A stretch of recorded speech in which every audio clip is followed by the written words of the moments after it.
You're listening to Trading Places. This show is supported by Silverbird, the first digital bank for international trade. Silverbird provides European and UK business accounts for exporters from over 100 countries, giving them access to fast and easy cross-border payments with multiple currencies.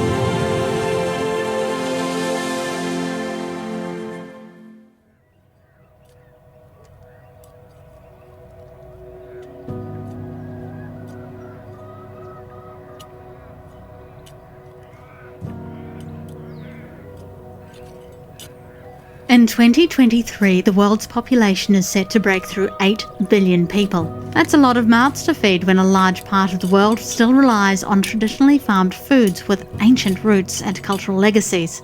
Higher food demand means scientists and experts are constantly looking for ways to keep supplies moving around the globe, to prevent shortages or, at worst, famine.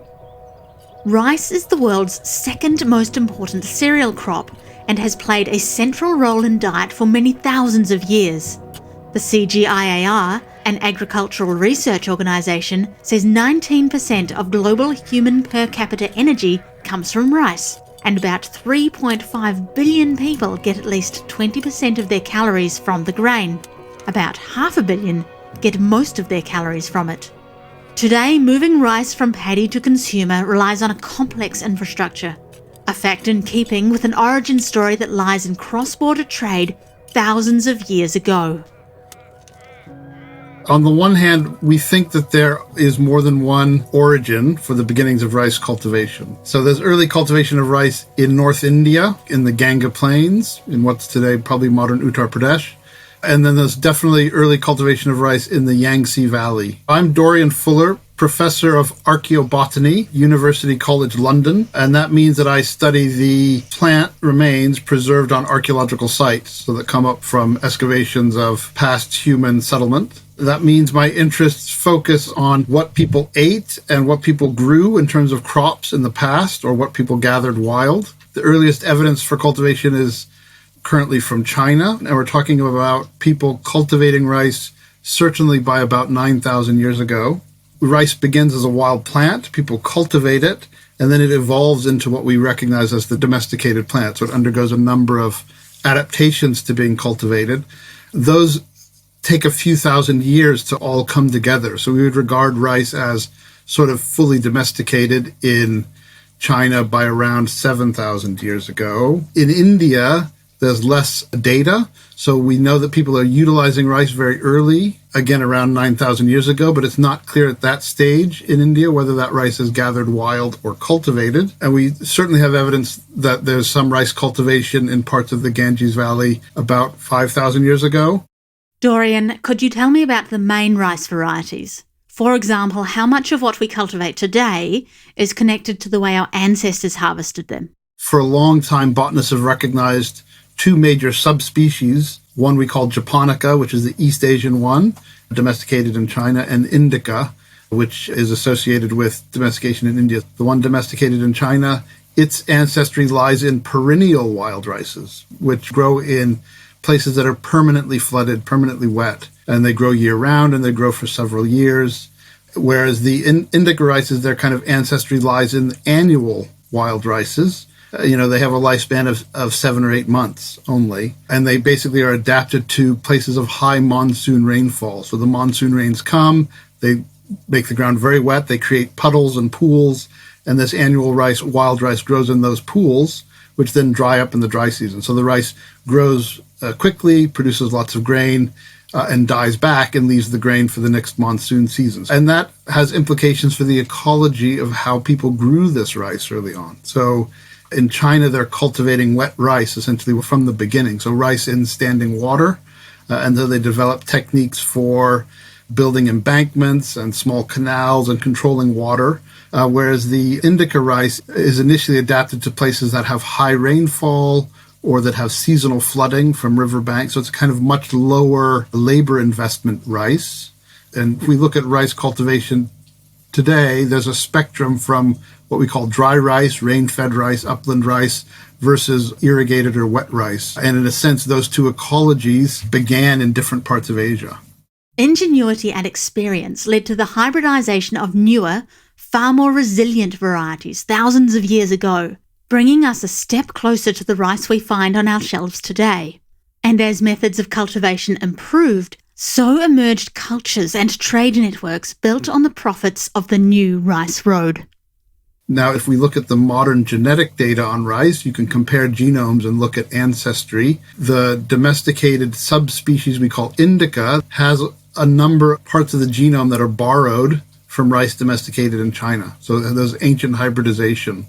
And we think that that ancient hybridization takes place around 4,000 years ago. And so it may be that that hybridization event, which is the result of trade between different cultures, sort of helps finish the domestication process in India. So they're cultivating rice, but they haven't kind of finished domesticating it and improving it. They get improved rice via trade from China, and then that hybridization creates a kind of new super indica rice in a sense. Hybridization between 1000 and 2000 BC meant higher grain production, larger grains, and even a colour change from the red of wild rice to the white grain we all know today. Dorian says this new rice was a product of trade between different Asian cultures. We know that starting around 2500 BC, you start to get interchange between central China and Central Asia, and things that are brought into China that are adopted in China and start to be grown and raised locally. And things that come out of China include that some of our common fruit trees. The peach originates in China, and we get our first peaches finds outside of China in Kashmir at about 1500 BC. So there's a number of things moving both directions, and I think rice is one of them. But the interesting thing about rice is rice is not grown in Central Asia. In this period in places like Kazakhstan and so forth, they're not cultivating rice. So it means that rice grains are being moved down the line by traders, but they only get taken up as a crop when they get into the Indus Valley, where you have better conditions. So our earliest probably imported rices are found in northern Pakistan in the Indus Valley in the region called Swat. And then we get this hybridization either in that region or in adjacent parts of northwest India. That's really interesting what you say about rice not being cultivated outside China until it reaches northern India. Because in southern parts of Central Asia, you have such enormous rivers, you'd think they'd be conducive for rice cultivation. The thing to realize is cultivation, it's partly about having the right environmental conditions, but it's also about having the right social conditions. And rice is a lot more work. It has a longer growing season. It's a lot more work to cultivate than things like barley or even wheat or millet. And so the crops that really take off in Central Asia early on are things which has a very low commitment, like common millet, which has a growing season of 3 to 3.5 months. Barley, where you're done in 4 months. But these early rices probably have growing seasons that are 8 or 9 months. So the rice that would have been grown in the Yellow River and in central China, which is what would have been traded to Central Asia, would have been wet rice exclusively, which requires this kind of capital investment in the land and labor investment every year. So a huge labor investment in a crop like that is much less attractive when they can grow millet or barley for 4 months. So some societies are more kind of ready to invest all that labor. And therefore, you also need a society which at the time was sophisticated enough to do this. Yes. Okay, with all that considered, what kind of impact did the cultivation of rice have on the culture of countries like China and India? Rice, especially if you're growing a wet rice system like in early China, that rice is highly productive. So in fact, you need less land area to support more people. So it lends itself to higher population densities, and if you have higher population densities supported by rice, in those kind of population centers, you have more, in a sense, spare capacity in terms of food production to support people who aren't farmers. So one of the first things we see, and we see this very clearly in the lower Yangtze Valley in places like modern-day Zhejiang province, which is kind of near Shanghai, you get the rise of urbanization, big urban centers, quite early. On what we call social complexity or social hierarchy. And that's clearly supported by a wider landscape and settlement system that's producing rice. And in a sense, we see a similar process. Rice spreads out of China into Southeast Asia, and some thousands of years later, we see a similar process there. So the early urban centers in Thailand and Vietnam and Cambodia, which emerge around 2,000 years ago, are also supported by wet rice and wet rice productivity. And Dorian, can I ask, did trade also result in rice being in other countries outside of those regions we've already discussed? If you look at some of the places that produce a lot of rice in recent times, places like Brazil, of course, rice is brought to Brazil by the Portuguese. Portugal is not a place that produces rice. So it's Asian rice, and they've brought Asian know-how and introduced it to Brazil, where it's become a major crop, right? So that's certainly the case, that people have moved rice and rice knowledge around. Within the Old World, so prior to that, within the Old World, rice had already reached most of the places it was likely to reach in the kind of pre-colonial era. So we get, the spread of Asian rice to Southeast Africa, Zanzibar, and Madagascar, and the Comoros Islands and things around the kind of 8th century. And then colonial powers later spread rice cultivation to places like South America, because rice seems to be very much part of the food culture in that part of the world too. That's a slightly more complicated story. Rice is not native to the New World. I mean, there are native wild rices there, but they're not domesticated and cultivated. So the cultivated rice has come from the Old World. It's mostly Asian rice. But there is a kind of second story, which is that there's a West African native rice. So there's a separate species of rice domesticated in probably modern-day Mali. And by the time of, Spanish and Portuguese voyaging, you have native intensive rice production established in Senegal, which is probably the first place that sort of African rice is encountered by Europeans. And so some of that early rice in the Caribbean probably comes from West Africa, and at some point is kind of replaced by the Asian rice. And it's clear that some of the know-how for growing rice in the New World comes from West African know-how. There's a fascinating book by an American historian, Judith Carney, called Black Rice, where she pulls together the kind of historical inferences to make the case that the kind of establishment of rice cultivation in what's today the United States, what was then the Carolina colonies, and the Carolina colonies in the 1700s exported rice to London in large quantities. And there was a rice called Carolina Gold. And the knowledge for that system is all based on these West African knowledge systems, where there's particular requests to get slaves for the slave trade from particular populations, because you needed those populations because they knew how to grow rice, and to turn the Carolina landscape into rice farming system so that you could export the rice to London.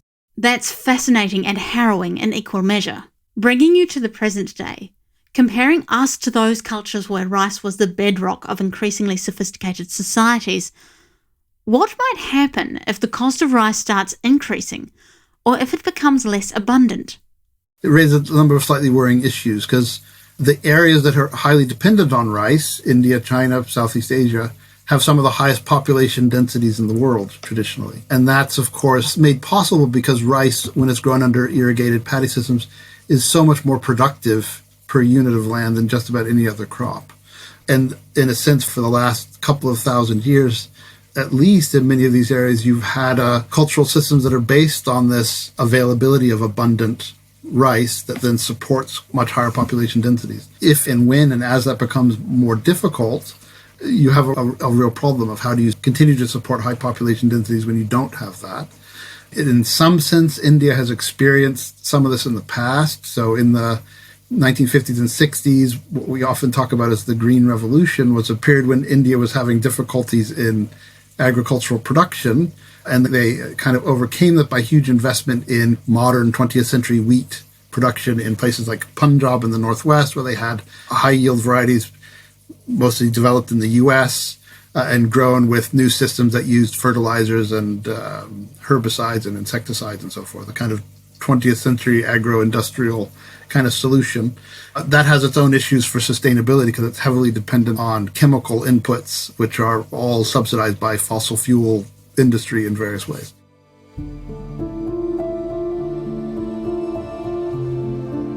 The Green Revolution that Dorian discusses played a part in India becoming the largest rice exporter in the world.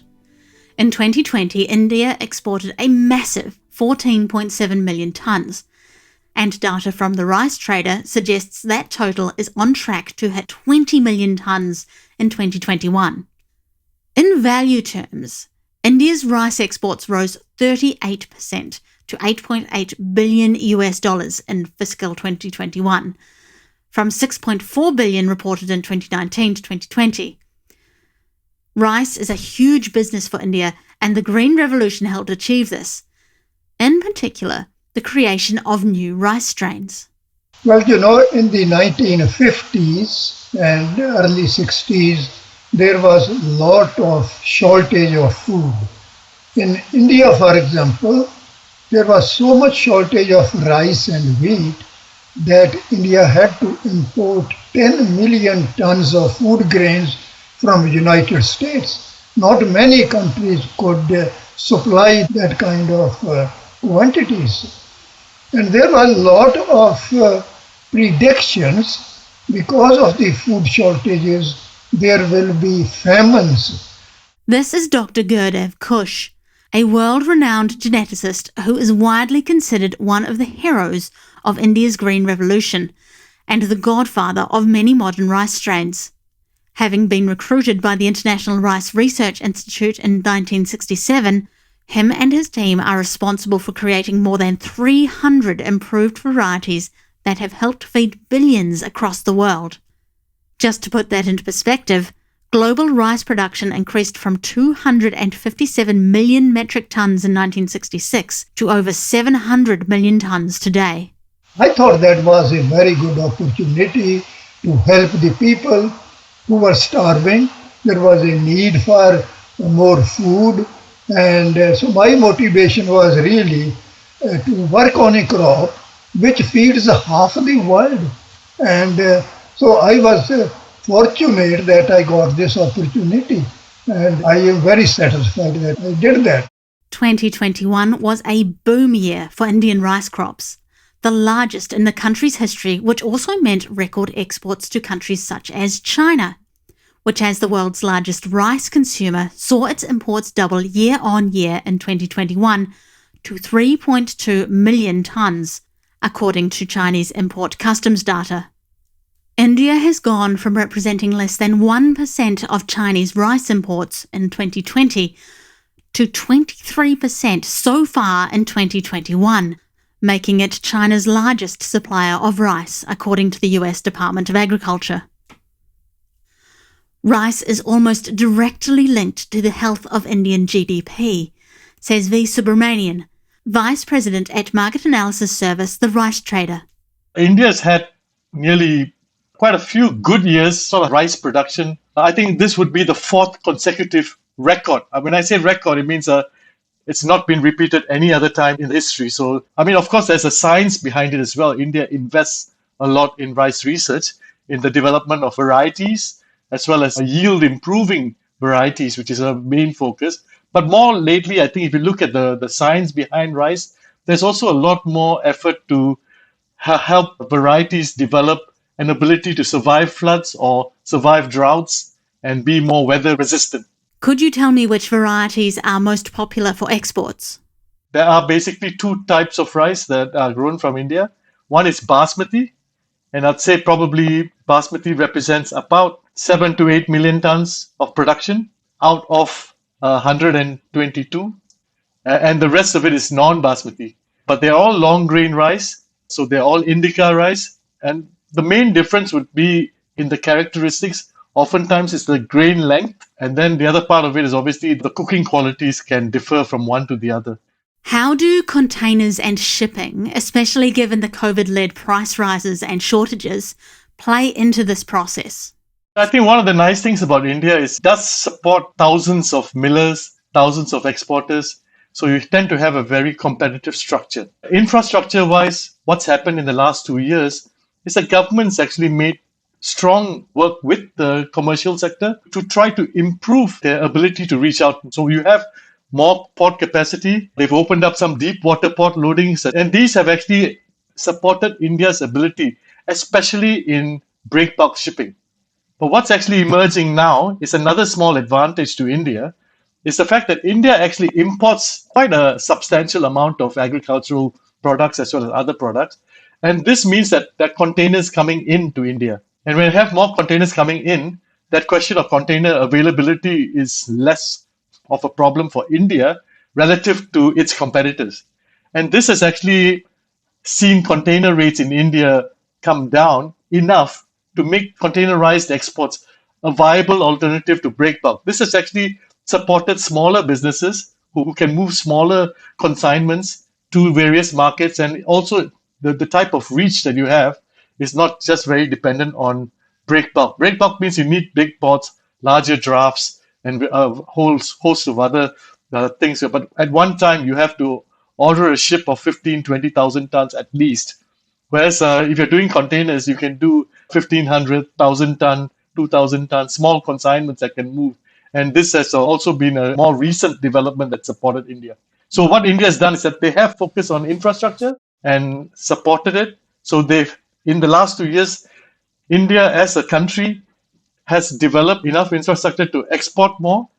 How they reached that 21 million tons of exports in 2021 was amazing, because a lot of it had to do with opening up these logistical channels. And where does most of this rice end up going to? Biggest market for India is Africa. Africa has traditionally been a very large part of Indian exports. At some points, Africa can represent as much as 60% of Indian exports. The other big market is Middle East. The Middle East represents another sizable, maybe 30, 35, up to 40%, depending on which year. And more recently, and this is where the African share and the Middle East share came down, more recently, India is also exporting to Asia. And when I say Asia, since 2021, India has exported, in my calculations, my data is up to October last year. So in my calculations, we have about 1.8 million tons of rice from India going to China and to Vietnam alone. Specifically to China, about just over 1 million tons, and to Vietnam, nearly 800,000 tons. And if you take a step back further to 2020, or any time in the history of India and exports, these two markets maybe represented less than 500 tons in total. So really, the change from 500 tons a year to 1.8 million tons just from two places changed the whole picture. And the other one was a bit of a surprise to us was Malaysia. India suddenly became the largest supplier of rice to Malaysia, where Malaysia has the last 10 to 12 years, they bought mostly Vietnamese and Thai rice.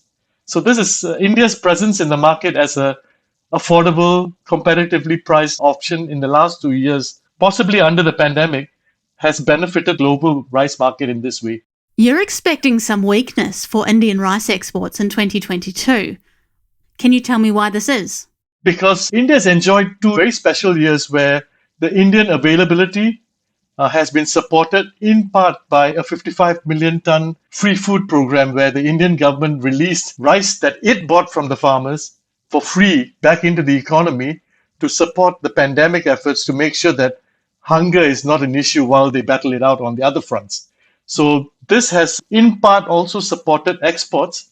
And if you look at the rest of it, in 2020, we saw panic buying in Myanmar, Thailand, Vietnam, Cambodia. And this led to a lot of the rice exports being limited or restricted because the local buying bought up most of the rice and prices went up. So when Asian prices went up, India was still quite stable and affordable. So what they did is really, they were in a strong competitive position to dominate markets the last 2 years.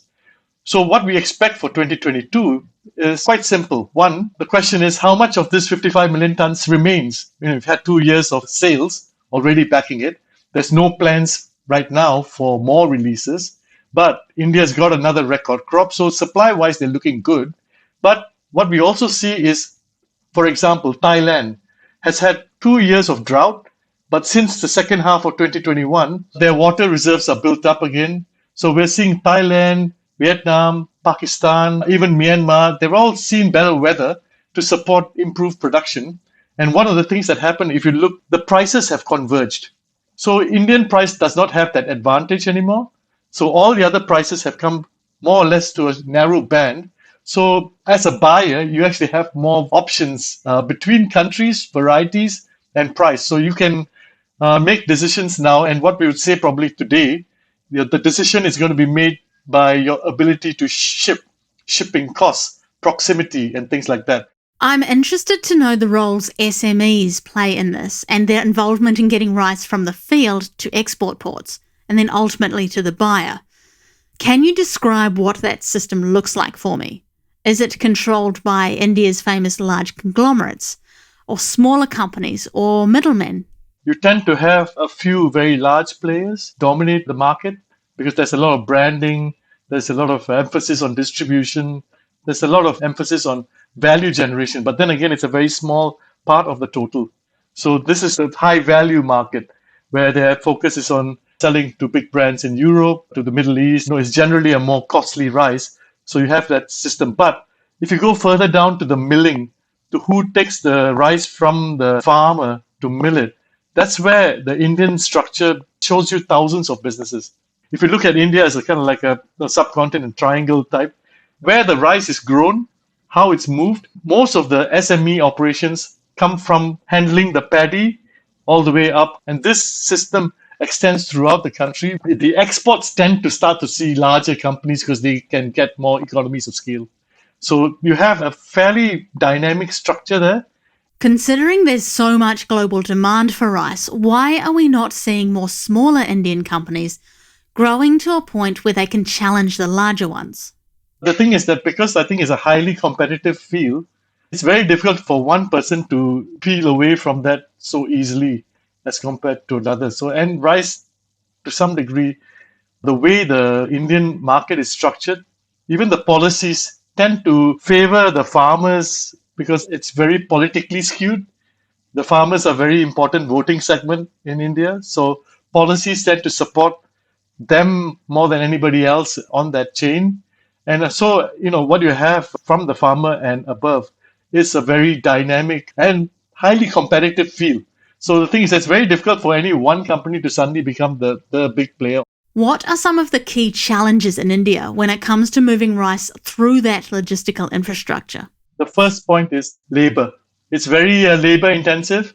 You need the people. So when they had the pandemic, one of the things that happened is like the labor force basically moved back to the countryside where the living costs were more manageable. They were able to survive, but they moved away from the cities.